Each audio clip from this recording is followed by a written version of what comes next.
Welcome to this week's meeting of the Rotary E-Club of Silicon Valley. The purpose of our club, or the focus, is in regards to entrepreneurship, innovation, and education. And we use technology to advance our goals within Rotary, which are service above self. This week's meeting, we have a very special guest, and whose topic is going to be the failures of why startups fail. And she's in a very unique position at this point in time to talk about this subject because she's presently doing a startup herself and hopefully is going to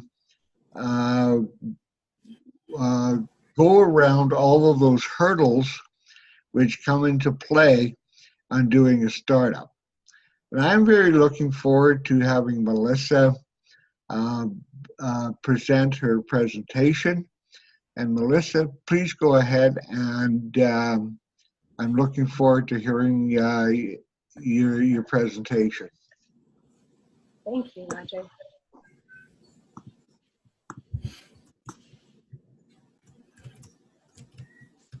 Alrighty. So getting into a little bit about why startups fail and how to avoid it, I'm going to be focusing on the top 10 reasons per CB Insights. So the top 10 reasons, as you can see here, will be separated into 3 different categories. The first I'll talk about is a few that are pretty quick to get through. And then the next 2 categories that I'll focus on either have to do with product or to do with customers. So when we look at this list of all the reasons why startups could potentially fail, these are ones that I believe we can review quite quickly because they're not quite as dire or as difficult to overcome. So for example, if you have the wrong team, you're outcompeted, have a product with no business model or poor marketing or a product that's mistimed, it can absolutely cause your company to fail. But there are lots of little ways that you can fix those. So if we look at startups that are outcompeted, and a great example would be MySpace. MySpace was one of 7 or 8 other social networks in and around the time of Facebook, but they were outcompeted by Facebook, who was also outfunded and used the university and colleges network strategy to grow at a faster rate than MySpace.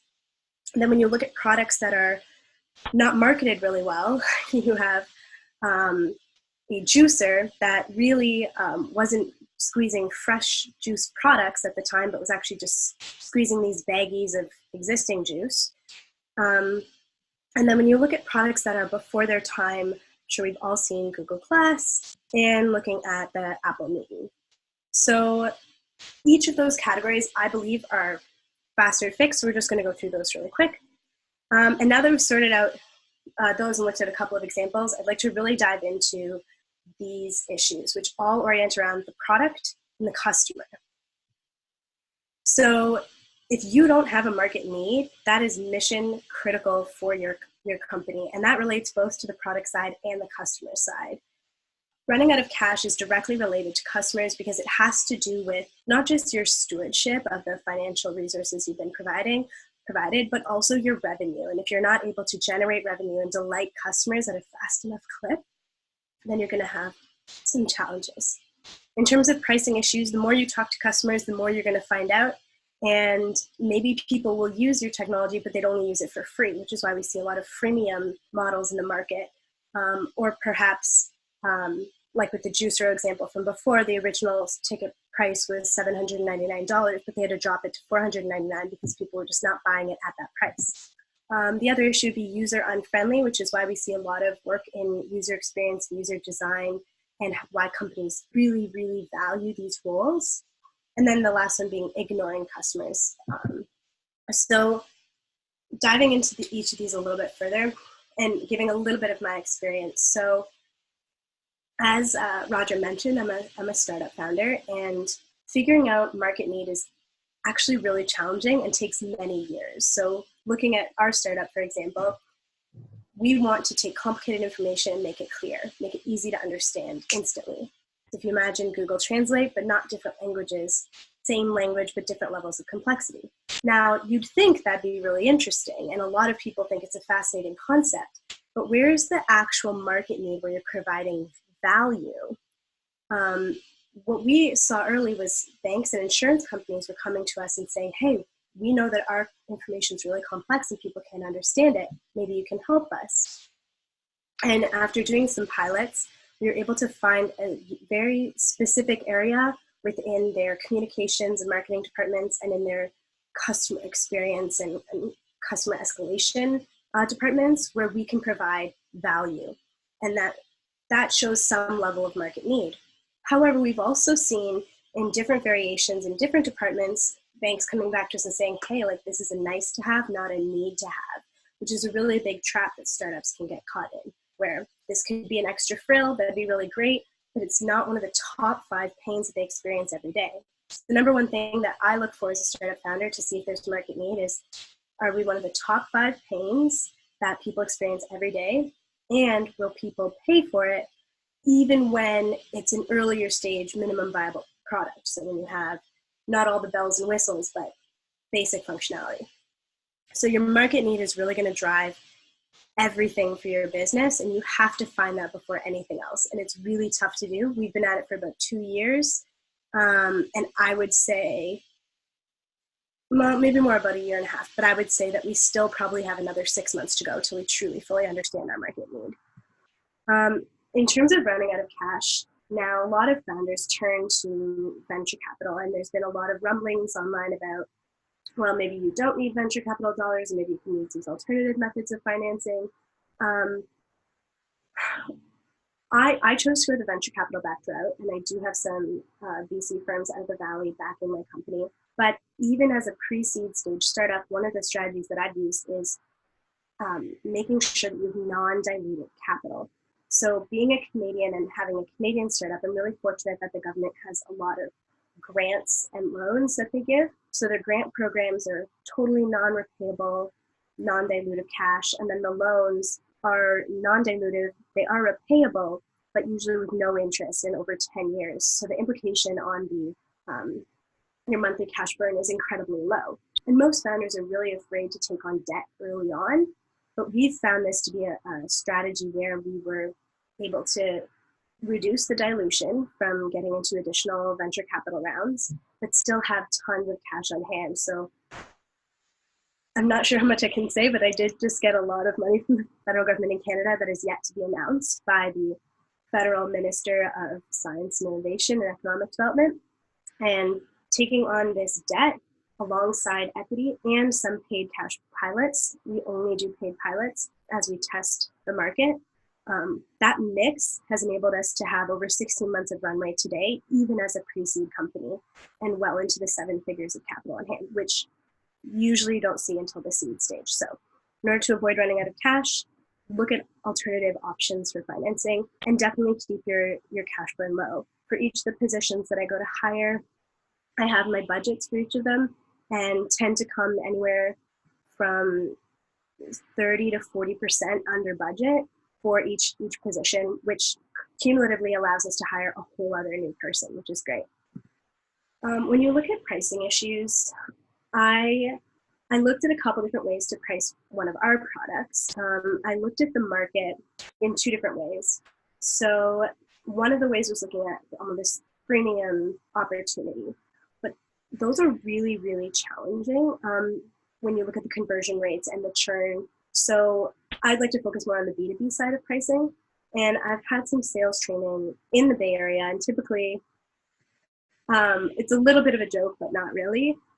Typically what's discussed is, how high can you go before they say no? So I've definitely tried to price as high as I can, and seeing where that gets us. And then and treating pricing as a negotiation. So when they are coming back to us with a number, sometimes they'll even double that number. And I've found that some of the large banks, because they're great negotiators, even after I've doubled some of the numbers they came back to us with, they're accepting too quickly. So I know that I could have raised the price even higher. So pricing is a lot of A/B testing. And one of the other things is to look at competitors. So another side is to look at who's similar in your space and what are they charging. So as we roll out some of our technology in Microsoft Word, we've looked at some similar programs that can do a portion of what we focus on and looked at their pricing and added a little bit to their monthly pricing because of the additional features that we have. But pricing, there's no science to it. It can absolutely kill startups, but I would say it's the area where you have tons of room for experimentation and a lot of advice from much more advanced startup founders than myself. I've spoken to many that have passed the hundreds of millions of dollars raised. What they've said is it's an opportunity to get the right customers. So you need to be flexible. So as much as you want to know the value of your product and as much as you want to be comparable to competitors, they gave me advice. Many different founders at different stages have given advice, both to myself and other founders, as I chatted with folks ahead of this presentation. They've said that really, if you're going to get the name on your pitch deck to say that Netflix or Deloitte or KPMG or Wells Fargo, if you're going to get those logos on your deck because they're customers of yours, it's in your best interest to drop your pricing, especially as an early stage company, to win those customers over. So that's an area where there's a lot of room for experimentation. Now, on the topic of being user unfriendly, they say that the best technology doesn't require a user manual. You just pick it up and you start playing with it and you figure it out as you go. And it's so intuitive that it should work. I may or may not, I somewhat agree with that, but of course I'm not a user experience designer. On some level, it does take a little bit of, I think, perusing frequently asked questions to figure out any technology. Even some of the apps I use in the day-to-day that I really love, it takes a little bit to make sure that you fully are using it to the best of its abilities. So even the most user-friendly tools benefit from having frequently asked question sections or screenshots showing you how to use them. But one of the things that we found really early, because we didn't have a user experience designer, was that there were too many click-throughs. So just to do one thing, to swap one portion of your document, if you just wanted to select a paragraph and swap it, you had to go through 4 or 5 clicks before it would actually do that. And that's very unfriendly for users. It makes it really difficult. And this is why you need to be testing with users really early on, because they'll tell you, this isn't easy for me to use, this is not intuitive, and they'll tell you that this is a very difficult process. So you want to make sure you're testing really early. I know that there are apps that even I've looked at on my phone that were too difficult and I've abandoned them completely. And that can certainly be very problematic.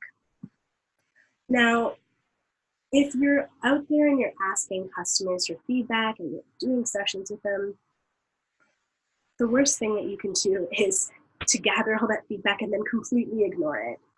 To go out there to talk to your customers and then to continue down a totally different path without hearing what they have to say.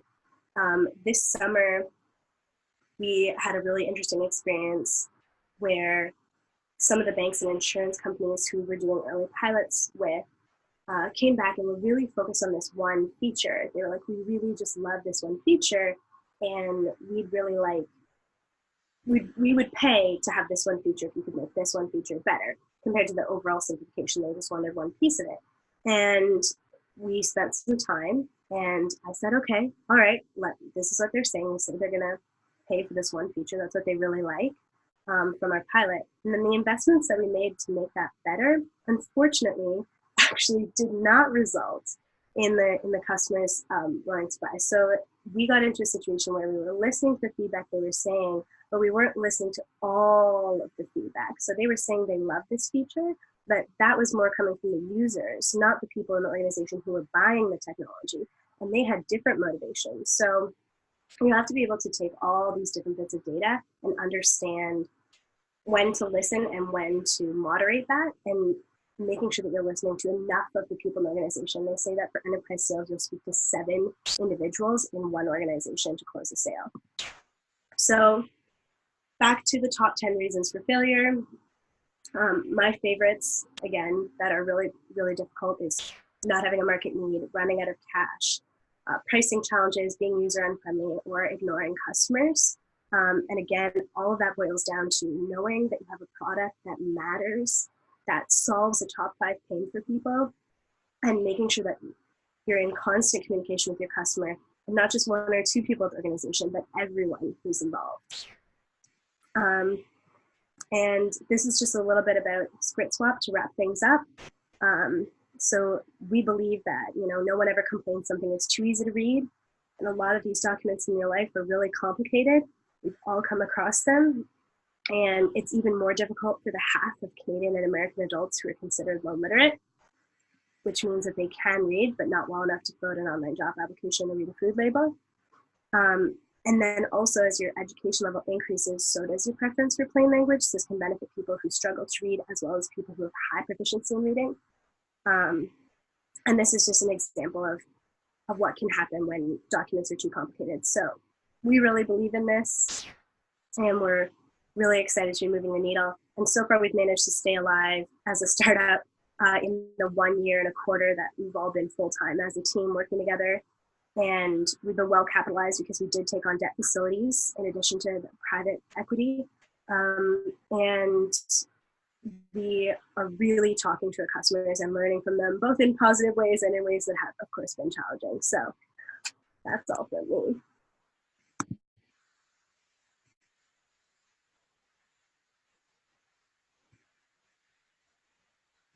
Thank you very much. I enjoyed that. First of all, I would like to introduce to you the other member from our club who has come online, and that is Cecilia Kirk. And Cecilia is just retired, and she is going to Africa. A period of time of life after retirement. I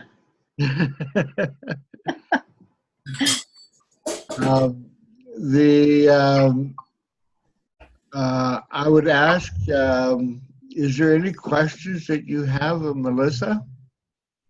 I have a question. Yes, Cecilia. Melissa, what do you consider the 5 needs to be that you mentioned early in your presentation? The people's 5 biggest pain points. Pain points, right. They're really going to depend from person to person. So I'm just getting over a bit of a cold here. So when you think about your life, what would be the top 5 things that you would pay immediately? You wouldn't even have to have second thought if you could have that sorted. So for me, if I think of the things that I would pay money for in my life that are top 5 pain, one is meal prepping. I like to be healthy. I like to meal prep, but it's actually probably my least favorite thing to do. I like to eat the meals. I like to have them, but I really don't like doing them. So I've been looking into services like Sunbasket because I've decided I would pay for those. That is a top 5 pain for me. I also think washing my car. I used to wash it all the time, but for me, it's it's not a good use of my time.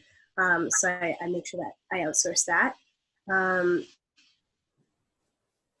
I think planning outfits, that's why a lot of founders and different people across history just have one uniform.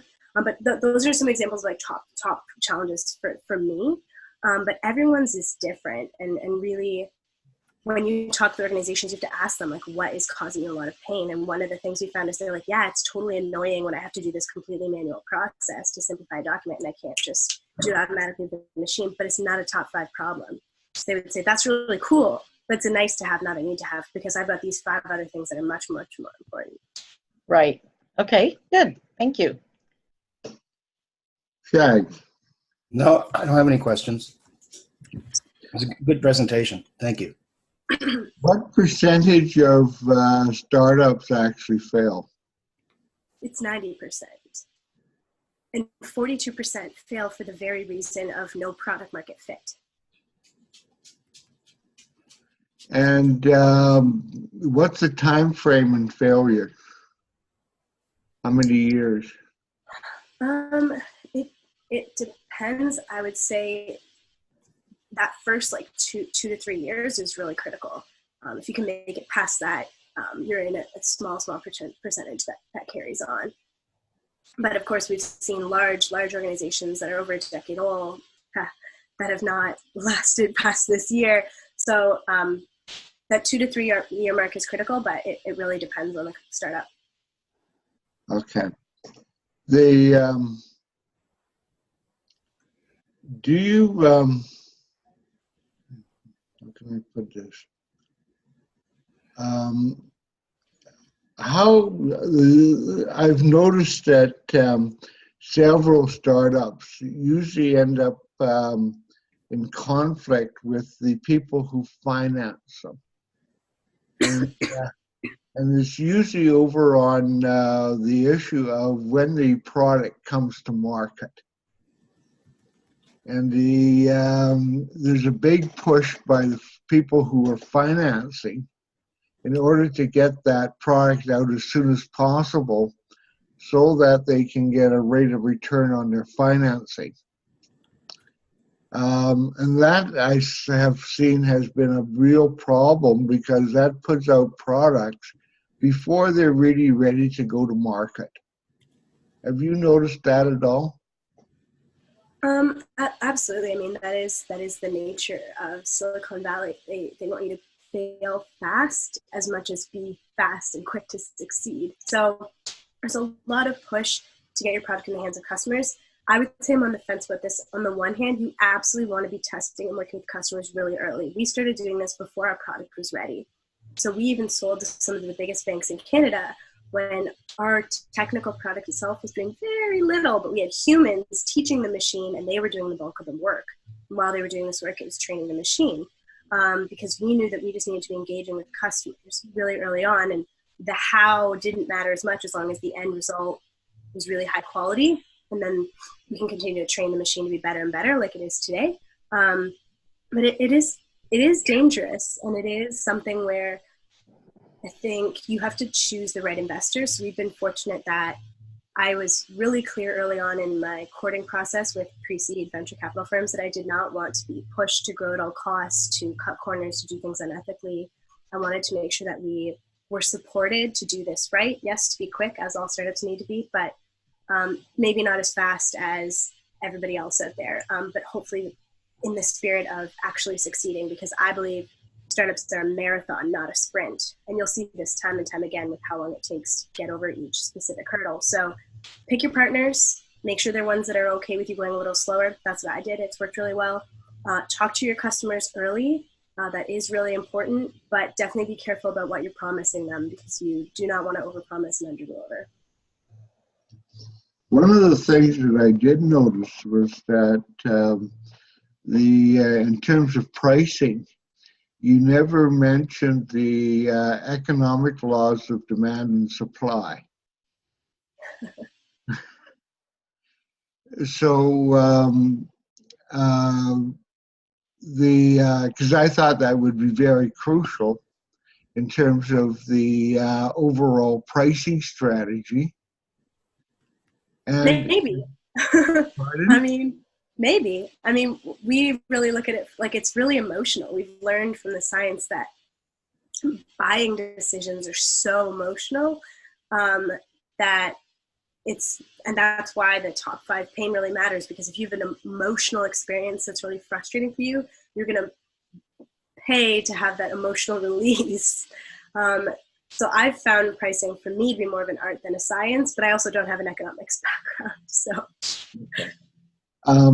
The other question that I had for you is in regards to competitors. How would you differentiate your product from your closest competitor? Yeah, absolutely. So there are a couple of similar technologies out there. So we're Script Swap, and there are things like Visible Thread, Hemingway app, and Style Writer 4 that do also focus on helping with your writing. What those technologies will do is they will show you everything that's wrong, and then what we actually do is we'll fix it for you. So with the same click of one button, we'll actually transform and change your writing, whereas those other technologies will highlight it and point out all the problems. We're just getting you right to the end state, which is the correct version. That's simpler and easier to understand and saving you time. Did you do any, in terms of product, did you do any cost analysis before you started in terms of what it was going to ultimately cost to bring your product into market, and relate that then to the price that you could sell it for to establish a profit differential? Yeah, so I absolutely did a ton of financial calculations before I ever went full-time on the company. So all through 2016 to 17, while I still had a day job, I was trying to figure out, okay, how would I do this? What would it look like? Working through the financial projections. That's where I went down the B2C market, a freemium model, looked at churn and was like, nope, modeled that out, was like, didn't want to go that way. And then, so even in the modeling on the B2B side, the reality is practice in the last 1 year and a quarter that I've been full-time with the company has been so different from what we ever could have projected. Some elements of the product are getting out to market faster and cheaper than we ever thought, but then some other elements are actually probably going to take longer, but those are the really like high profit margin products that we have. So I would say did do it, didn't find it as valuable because practice has just proven to be so different. And that's the journey of startups. You plan as best you can and see what happens. Right. Shags and Cecilia, do you have any further questions of Melissa? I have a question, which is how do you figure out whether there is a market for your product? Yeah, so you just try and sell it. And so for us, the way that went was anywhere that I was speaking, or we won the top 20 most innovative companies in Canada this year. We announced our venture capital fundraising round, all this stuff happened in the fall of 2018. So we had all these big banks and insurance companies coming to us and saying, hey, we heard about what you do. We think we need to buy it. So going through that process and trying to actually sell it helped us see in some use cases, we're actually mostly just a nice to have, not a need to have. They're not going to pay for this. Or in other areas, we're like, they're going to pay for this one piece, but not that one. Or they want this, but not that. So it's really challenging because you kind of have to just go out there and do it, and you don't really know where you're going. So I originally thought that I'd be selling this product in healthcare because that's my background of master's of health information science. But then when the banks and insurance companies came calling, I said, okay, well, if they're coming to us, inbound should be easier to close than me doing outbound sales. So, okay. But that's still going to lead you in an interesting direction. In terms of consumer products, you could start by even asking family and friends. I mean, this is not a consumer product, but I went and I sat at a little coffee shop, like a Dunkin' Donuts, so like the Tim Hortons essentially in Canada, in like the middle of nowhere, the hometown that I'm from, and I just asked people like, how do they understand information online, and really open-ended questions to see if they would want easier to understand information, and just asking the everyday person if there's any value whatsoever for your product, and then you narrow in on who's the right person to buy, and then you want to be asking them all the time to see if there's a market need. And the market need will be proven, well, did they pay you? So if they start paying you for this product, then there is a market need. If they're not, and if that's a really challenging process, then you probably need to make some shifts, which we've even had to do.